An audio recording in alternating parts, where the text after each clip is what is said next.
नमस्कार दोस्तों, ये जो आप इस पेशेंट का स्क्रीनशॉट देख रहे हैं, इस पेशेंट का अंदर प्रॉब्लम ये था कि पेशेंट का प्राइवेट पार्ट में यानी पेनिस के अंदर चोट लग गया था। और चोट लगने के बाद जहाँ पे चोट लगा उसका ऊपरी हिस्से में इनका अंदर इरेक्शन आना बंद हो गया। उसका जो निचला हिस्सा है यानी जहाँ पे चोट लगा उसका नीचे का जो पार्ट है वहाँ पे इरेक्शन आ रहा है, लेकिन जहाँ पे चोट लगा उसका ऊपरी हिस्सा में इरेक्शन ठीक से नहीं आ रहा। सपोज मान लेते हैं ये पेनिस है, चोट मान लेते हैं बीचों बीच यहाँ पे लगा, तो ये वाली जो एरिया है जो glans tip of the penis जो है यहाँ पे इरेक्शन नहीं आ रहा है ठीक से।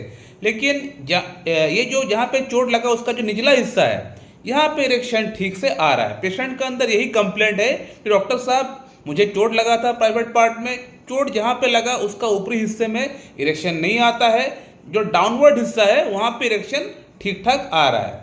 तो इस प्रॉब्लम के लिए हम लोग अब क्या कर सकते हैं?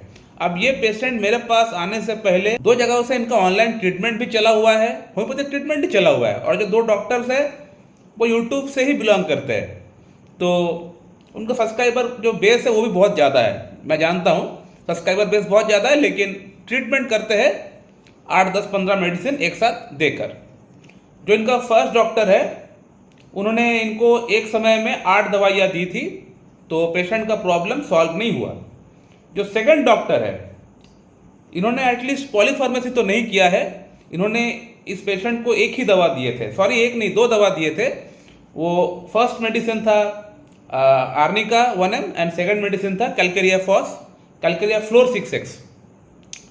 तो आर्निका जो मेडिसिन है ये कहीं ना कहीं ठीक ठाक मेडिसिन हम लोग बोल सकते हैं, क्योंकि चोट लगने के बाद हम लोग अक्सर बोलते हैं कि आर्निका जो मेडिसिन है इसको ले लो, ये काम में कई बार आता है। लेकिन आर्निका से पेशेंट का सिर्फ पेन जो है वो कम हुआ, लेकिन पेशेंट का जो मेन प्रॉब्लम था यानी ऊपरी हिस्सा में फ्लैसिडनेस, वो प्रॉब्लम दूर नहीं हुआ। क्यों दूर नहीं हुआ? क्योंकि आर्निका जो मेडिसिन है ये भी एक कॉन्स्टिट्यूशनल ड्रग है, यानी टॉप टू द बॉटम अगर सिम्टम्स अगर मैच होता है, यानी इसका जो प्रोमिनेंट सिम्टम्स है वो अगर मैच होता है, जो माइंड सिम्टम्स हो गया, जो पिकुलर सिम्टम्स हो गया, वो अगर मैच करता है तभी जाके आर्निका पेशेंट का अंदर आइडल क्योर दिला पाएगी। यानी कहने का मतलब पेशेंट का अंदर जो पेन है उसको भी ठीक करेगी, साथ ही साथ पेशेंट का जो इरेक्शन वाला प्रॉब्लम है, जो फ्लैसिडनेस का कंडीशन है, जो ऊपरी हिस्सा में इरेक्शन ठीक से नहीं आ रहा है, उसको भी ठीक करेगा अगर पूरा सिम्टम्स मैच करे तो। लेकिन अगर आर्निका का पूरा सिम्टम्स मैच नहीं करेगा, फिर भी अगर आप आर्निका को दोगे तो आर्निका सिर्फ और सिर्फ ये पेन को कुछ हद तक कम कर देगा। जैसे कि इस पेशेंट के साथ हुआ, पेन में कमी तो आया, हालांकि पूरी तरह ये पेन को भी ठीक नहीं कर पाया, पेन भी जो है रिवर्स हो रहा है कभी कभी, लेकिन फिर भी पेन में ये राहत आपको दिला देगा एज ए पेलिएटिव ड्रग के तौर पे। लेकिन अब सवाल ये है कि पेशेंट को हम लोग क्योर कैसे कर सकते हैं, यानी पेशेंट का लाइफ जैसे पहले चल रहा था, एक्सीडेंट होने के पहले जैसे चल रहा था, उस प्रकार से हम लोग कैसे बना सकते हैं? तो उसके लिए पेशेंट का थॉरोली केस टेकिंग करना पड़ेगा। आर्निका अगर पेशेंट का अंदर थॉरोली हर एंगल से अगर मैच हो रहा है तभी आर्निका आइडल क्योर दिला पाएगी, नहीं तो आपको आइडल क्योर नहीं दिला पाएगी। जैसे कि इस पेशेंट का मैं देख रहा था, जो डॉक्टर के पास से इन्होंने ट्रीटमेंट किए थे, इन्होंने पहले आर्निका को 1M में दिया, उसके बाद 10M में दिया, उसके बाद 50M में दिया, उसके बाद में CM में दिया, उसके बाद उन्होंने हाथ जोड़ लिया कि मुझसे अब नहीं हो पाएगा। तो डॉक्टर साहब को समझ में आना चाहिए था कि पेशेंट का प्रॉब्लम जब रिवर्स हो रहा है, क्यों ना मैं अलग एंगल से सोचूं कि हो सकता है कोई और मेडिसिन इंडिकेट कर रहा है पेशेंट का अंदर, आर्निका को मैं क्यों इतना रिपीट करूं? आपने 50M तक देख लिया, सिर्फ CM तक आपने देख लिया, उसके बाद कम से कम आपका अंदर ये होना चाहिए कि मैं पेशेंट का इतना टाइम मैं वेस्ट किया हूँ, मैं इतना टाइम लिया हूँ, अब इन रिटर्न में उसको ठीक करके कम से कम दूँ। जो सेकंड डॉक्टर है ये भी यूट्यूब के डॉक्टर है, लेकिन इन्होंने ठीक नहीं कर पाया, इन्होंने लास्ट में बोल दिया कि मुझसे अब नहीं हो पाएगा।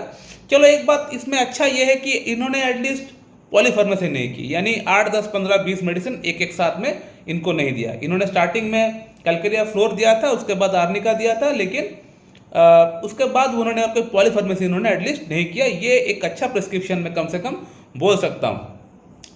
जो भी है, अब हम लोग क्या कर सकते हैं, मैं क्या कर सकता हूँ? मैं पेशेंट को आज से 2 महीना पहले दिया था स्पाइजेलिया। स्पाइजेलिया हार्ट की एक बहुत ही अच्छी मेडिसिन है। हार्ट की किसी भी प्रॉब्लम्स के अंदर इसको हम लोग इस्तेमाल करते हैं अगर सिम्टम्स मैच होता है तो। फर्स्ट ऑफ ऑल स्पाइजेलिया जो मेडिसिन है ये एक लेफ्ट साइडेड रेमेडी है, और इसका कंप्लेंट खासतौर पे हेडेक का प्रॉब्लम हो या चेस्ट में पेन का प्रॉब्लम हो, ये सनराइज से शुरू होता है और सनसेट के बाद कम होता है, जस्ट लाइक नाट्रेमूर एंड टबैकम। तो ये सिम्टम पेशेंट का अंदर मैच किया था, डॉक्टर साहब मुझे हेडेक होता है और ये हेडेक बढ़ता है सुबह 8, 9, 10 बजे के बाद से बढ़ता है। जब 12 बज जाता है तो हेडेक पीक पर रहता है और उसके बाद आहिस्ता आहिस्ता धीरे धीरे कम होता है। ये एक प्रॉब्लम पेशेंट ने मुझे बताया। इसके बाद पेशेंट का अंदर पैल्पिटेशन, घबराहट, बेचैनी बहुत ज़्यादा है।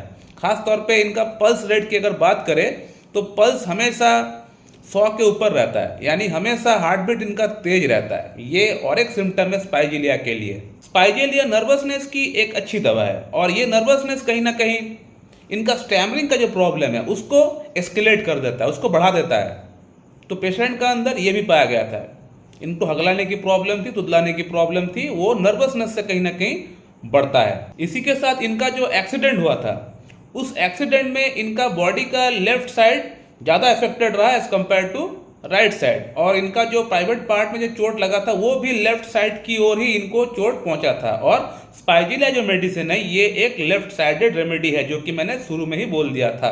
स्पाइजिलिया जो मेडिसिन है ये आर्निका का एक क्रॉनिक फेज वाली मेडिसिन हम लोग इसको बोल सकते हैं, यानी जहाँ पे आर्निका ने काम तो किया है लेकिन आर्निका ने केस को कम्प्लीटली ठीक नहीं कर पाया, तो वहाँ पे स्पाइजिलिया काम में आता है। इस पेशेंट को मैं स्पाइजिलिया प्रिस्क्रिप्शन किया था, स्पाइजिलिया 0/6, 7, 8, 9। इससे हुआ ये कि पेशेंट का अंदर जो पेन था, जो दर्द था, जो कि आर्निका से कम तो हुआ था लेकिन पूरी तरह ठीक नहीं हो पाया, वो पेन अब पूरी तरह ठीक हो चुका है। अब 50 डेज हो चुका है, इनको अब पेन बिल्कुल भी नहीं होता है।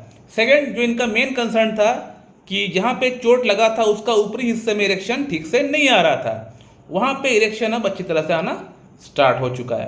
तो आप पेशेंट का जो स्क्रीनशॉट है जो उन्होंने मुझे बताया है उसको आप पढ़ सकते हैं, तो आप समझ सकते हैं कि किस प्रकार से होम्योपैथी काम करता है। अगर सिम्टम्स मैच करेगा कोई मेडिसिन का तभी जाके वो मेडिसिन काम करेगी। जैसे कि इस पेशेंट के अंदर आप देख सकते हैं, पेशेंट को आर्निका तो दिया था लेकिन आर्निका का सिम्टम्स पूरी तरह पेशेंट का अंदर मैच नहीं हुआ, इसलिए आर्निका ने सिर्फ पेन को कम कर दिया लेकिन प्रॉब्लम को ठीक नहीं कर पाया। अगर ओवरऑल सिम्टम्स अगर मैच करता आर्निका का तो आर्निका से ही पेशेंट का प्रॉब्लम ठीक हो जाता। अब आर्निका का सिम्टम पेशेंट के अंदर नहीं है, इसलिए आर्निका ने काम नहीं किया, आर्निका ने जस्ट पेन में थोड़ा बहुत इनको रिलीफ दिलाया। अब पूरा इनका सिम्टम्स था स्पाइजिलिया के लिए, तो स्पाइजिलिया में दिया, जैसे ही पेशेंट के अंदर स्पाइजिलिया से पूरी तरह प्रॉब्लम ठीक हो गया।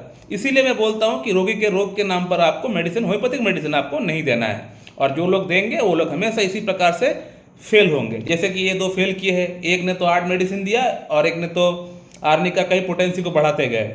इनको लगा भी नहीं कि आर्निका से जब काम नहीं हो रहा है तो मुझे अलग एंगल से सोच के कोई और मेडिसिन प्रिस्क्रिप्शन करना चाहिए। इनको ये चीज़ समझ में नहीं आया, लास्ट में इनको हाथ जोड़ना पड़ गया कि मुझसे नहीं हो पाएगा।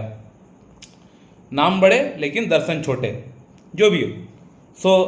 मैं इस वीडियो में ही बोलना चाह रहा था कि होम्योपैथी में रोगी के रोग के नाम पर ट्रीटमेंट अवेलेबल नहीं होता है। आपको ओवरऑल सिम्टम्स को देख के ही ट्रीटमेंट करना पड़ेगा, चाहे प्रॉब्लम कुछ भी हो। दोस्तों, अगर आप लोगों को इस वीडियो के रिगार्डिंग कोई प्रश्न है तो आप लोग कर सकते हैं, मैं आप लोग का रिप्लाई वहाँ पे जरूर दे दूँगा। So thank you very much and have a good day.